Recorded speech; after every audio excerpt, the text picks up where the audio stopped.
Et après Dieu, les autres, et justement les autres qui nous marquent, comme lui a été marqué par ce Mohamed, garde champêtre, parvenu à l'âge d'homme et affronté avec toute ma génération à la dure réalité du conflit de l'époque, il m'a été donné de rencontrer un homme mûr qui a ébranlé ma foi en lui apprenant à s'exprimer comme un climat de simplicité, d'ouverture et d'abandon à Dieu, englobant tout naturellement les relations, les événements et les menus faits du quotidien. Alors, petite parenthèse, je ne vais pas m'arrêter, mais c'est une sorte de définition, selon lui, à sa manière de la foi. La foi, qu'est-ce que c'est? Ben voilà. Donc ma foi doit s'exprimer très simplement, comme ouverture et abandon à Dieu. Ouverture sur les autres, sur la vie et abandon à Dieu. Englobant tout naturellement les relations, vous êtes bien d'accord, la foi, ça englobe tout, les événements, les menus faits quotidiens. Voilà. Notre dialogue était celui d'une amitié paisible et confiante qui avait Dieu pour horizon par-dessus la mêlée. Ça c'est beau comme définition. Hein. Voilà, la vraie amitié pour nous qu'on doit vivre avec les autres, voilà, une amitié paisible et confiante qui a Dieu pour horizon. Hein. Si nos amitiés avaient toujours Dieu pour horizon, ce serait bien. Il savait que j'étais séminariste et je voyais pratiquer prière et jeûne avec un cœur enjoué. Cet homme illettré qui ne se payait pas de mots, incapable de trahir les uns pour les autres, ses frères ou ses amis, c'est sa vie qu'il mettait en jeu, malgré la charge de ses 10 enfants.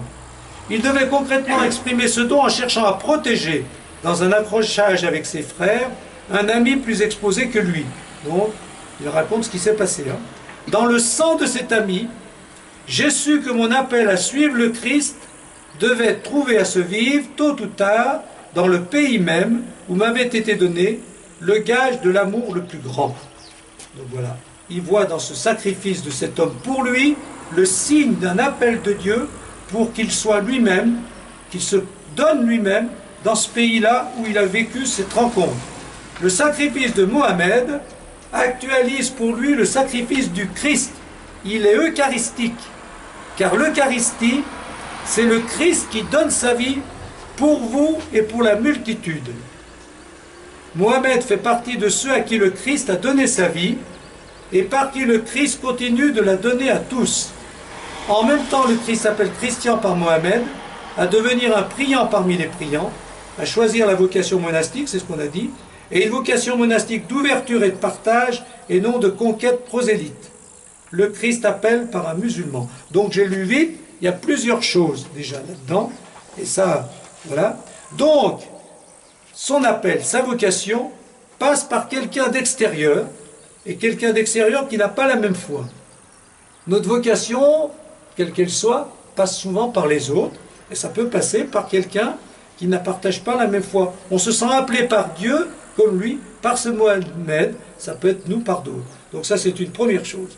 La deuxième chose, il se dit, mais lui, qui s'est sacrifié pour moi, eh ben, c'est sûrement le Christ qui l'anime, ce Christ qu'il ne connaît pas. Donc, le Christ continue son sacrifice par bien des hommes qui ne se réfèrent pas forcément au Christ. Il voit dans le sacrifice de Mohamed, il nous dit, tous ceux qui savent se sacrifier pour les autres, ben, ce n'est pas simplement un désir humain, un acte humain, un héroïsme humain, c'est le Christ qui, à travers eux, continue son sacrifice. Est-ce que vous êtes d'accord avec ça? Ben, c'est comme nous, on dit, ben, celui qui est généreux, qui se donne beaucoup, qui n'est pas croyant, ben, nous, on voit derrière quelqu'un d'autre. C'est ça la foi. Hein. On voit que ce qui anime, qui pousse, voilà. Et bien, il dit, voilà. Donc, cet homme, il ne connaît pas le Christ, mais pour moi, il est révélateur du Christ, et c'est le Christ qui l'a poussé à faire ça. C'est pas simplement lui, ses désirs humains, ou même sa foi musulmane, c'est le Christ. Voilà. Et puis la dernière chose qu'il faut retenir de ce qu'il vient de dire, c'est que, et ça, je l'ai entendu par bien d'autres théologiens, il faut toujours se dire que quand on célèbre la messe, on dit, le prêtre dit, voici donc, c'est le sang de l'alliance qui sera versé pour vous et pour la multitude en rémission des péchés. Donc, dans le mot multitude, il faut voir tous ceux qui ne sont pas forcément des chrétiens. On célèbre la messe pour nous, pour les chrétiens et pour tous les hommes. Et le Christ se donne à tous les hommes. Et ça va être la base ça doit être la base de notre relation avec les autres, qu'ils soient croyants, non croyants, d'une autre religion. Pour nous, le Christ est le pasteur, pas simplement des chrétiens, mais le pasteur de la multitude. Et il donne sa vie pour la multitude. Donc, il donne sa vie pour les musulmans comme pour nous, même si eux ne s'en rendent pas compte. Voilà. Dans d'autres passages, je crois qu'on va le citer tout à l'heure, Jésus dit « J'ai encore d'autres brebis qui ne sont pas de ce bercail. » Voilà. Ça, souvent, les théologiens reviennent là-dessus. Jésus ne réduit pas, si on peut dire, les siens aux chrétiens. Voilà. Donc, ça veut dire que l'Église est plus grande que les chrétiens. On verra ça avec la communion des saints. Voilà. Alors, je ne sais pas si ça vous inspire quelque chose, mais en tout cas, lui, c'est ça. Ça l'a beaucoup marqué. C'est vraiment sa conviction. Donc, ça lui donne un regard positif sur tout le monde, sur tous les hommes. Voilà. Et même ceux qui ne croient pas ou ceux qui sont d'une autre religion, eh ben, ils sont aimés du Christ et le Christ se donne à eux. Bon, ils ne font pas partie de l'Église qui est le troupeau du Christ, ils sont dans un autre bercail, mais le bon pasteur est quand même aussi le leur.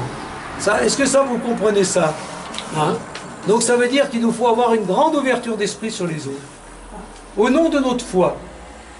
Notre foi ne doit pas dire ah, ça c'est des incroyants, ça c'est des malcroyants, ça c'est des juifs, ça c'est des musulmans. Bon, oui, ça sont des brebis du Seigneur, mais qui ne sont pas dans le troupeau qui s'appelle l'Église. Ça viendra peut-être, ou ça viendra jamais, mais ça viendra à la fin dans la communion des saints. C'est ce qu'il nous dira tout à l'heure. D'accord? Donc, apprendre à voir comment le Christ m'appelle chaque jour par les autres les plus inattendus à approfondir ma foi et ma vocation. Vous êtes bien d'accord? Voilà. Apprendre à voir dans les autres. Ben voilà. C'est par les autres que je rencontre chaque jour que le Seigneur m'appelle à approfondir ma foi et ma vocation. Méditation. On va faire une petite pensée. Je pense à tous mes amis spirituels avec qui je partage en profondeur ma foi et ma vie spirituelle.